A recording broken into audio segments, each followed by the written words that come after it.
হযরত ওমর কেঁদে দিয়েছেন, কেঁদে দিয়ে আর নিজেকে ধরে রাখতে পারলেন না। মেয়েটাকে ডেকে বললেন, মা, ও মা, বলো বলো তোমার কি দুঃখের কথা? তোমার সামনেই হযরত ওমর দাঁড়ানো আছে, হযরত ওমর দাঁড়ানো আছে তোমার সামনে, তুমি কি করো? আমার বলে, তুমি আমি ওমর, আমাকে বলো। বলে, আমি রোম সম্রাট কাইসারের নাতনি, 6 বছর বয়সে ঈমান আনছি, 12 বছর জেলখানায় কাটছি, এখনো ঈমান ছেড়ে দেই নাই, ঈমান ছেড়ে দেই নাই। কেমন পাকাপোক্ত ঈমান! ছোট্ট বয়সে ঈমান আনছে, 12 বছর জেল কাটছি, ঈমান ছাড়ে নাই। এমন ঈমানদার বাংলাদেশে কয়জন আছে? আছে? মুমিন মুসলমান, এই জন্য বলি, হযরত ওমর ডাকতে বললেন, মা, তুমি ঈমান আনছো, কি হয়েছে? বলে, আমার কেউ নাই।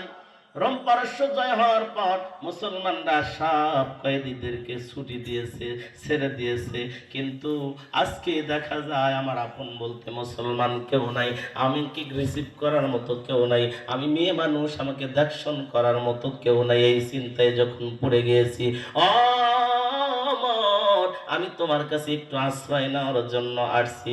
কয়, মা, ইসলাম নারীকে শুধু আশ্রয় নাই, ইসলাম দেয় নারীর অধিকার। বলি না সুবহানাল্লাহ। আমার একটা সন্তান আছে আব্দুল্লাহ নাম, 6 লক্ষ হাদিসের হাফেজ। আমার আব্দুল্লাহর সাথে তোমাকে বিয়া দিয়া আজকে আমার ঘরে তোমার অধিকার দিবার চাই। আচ্ছা বলেন তো, অফারটা ছোট না বড়? এই অফার আমরা পারলে ছেড়ে দিব নাকি গ্রহণ কর? গ্রহণ করার কথা। কিন্তু মেয়েটা বলে, না, আমি তোমার ছেলেকে বিয়ে করব না। বলে, কেন করবা না? বলে, আমি জীবনে বিয়ে করলে একজনই করব, যিনি রাসূলুল্লাহর নাতি হযরতে হুসাইন। ওমর রেগে যাওয়ার কথা, এটার নাম হলো ইসলামী শাসন। রেগে গেলেন না, বললেন, মা, তোমার মতো যোগ্য পাত্রীর জন্য হুসাইনই যোগ্য পাত্র, তবে সে বিয়ে করবে কিনা জানি না, তবে শুনে নাও, আমি তোমার বিয়ার ঘটক হয়ে গেলাম। সুবহানাল্লাহ বলবেন না? বিয়ার ঘটক যদি ওমর হয়, বিয়াটা ভালো হয় কি হয় না? হযরত ওমর দৌড় দিয়ে গেছে আলীর বাড়িতে, যা বলেন, ওয়া আম্মা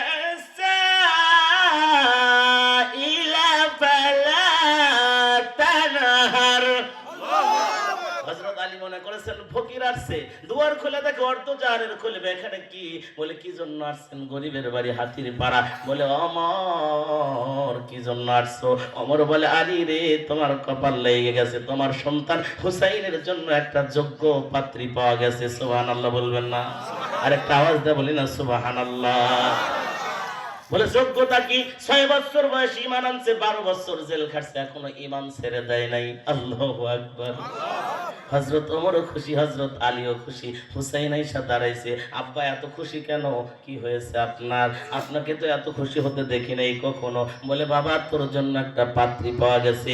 বলে, কি তার যোগ্যতা? 6 বছর বয়সে ঈমান আনছে, 12 বছর জেল খাটছে, এখনো ঈমান ছেড়ে দেয় নাই। কয়, বাবা, আমি যেমন তার নারীকে বিয়ে করব না, আমি এমন নারীকে বিয়ে করব যে আমার 3টা প্রশ্নের উত্তর দিতে পারবে। ওমরের মন খারাপ, হযরত আলীর মন খারাপ, এত সুন্দর একটা পাত্রী হাতছাড়া হয়ে যাবে। হুসাইনের প্রশ্ন তো তেরে প্রশ্ন হইব, তার কারণ কোন কারোর সাথে তর্কে কোনোদিন কেউ জিততে পারে না, আর মেয়েটাও হয়তো জিততে পারবে না, হাতছাড়া হয়ে যাবে। না না না, আমার প্রশ্ন করার কি দরকার? কয়, না আব্বা, রাগ করিয়েন না, আমি আমার রাসূলকে দেখেছি, আমার নানাকে স্বপ্নে যুগে দেখলাম কয়েকদিন আগে, একটা ঘরের মধ্যে নানা আর নানি আনন্দিত হয়েছে, আনন্দ করতেছে, ফুর্তি করতেছে, আমি ভাঙা ফুটা দিয়ে দেখতেছিলাম, তাকায়া তাকায়া আমি আনন্দের মুহূর্তে ডাক দিলাম, নানা, ও দাদা, তুমি কোথায় আছো? বলে, আমি জান্নাতের মধ্যে আছি।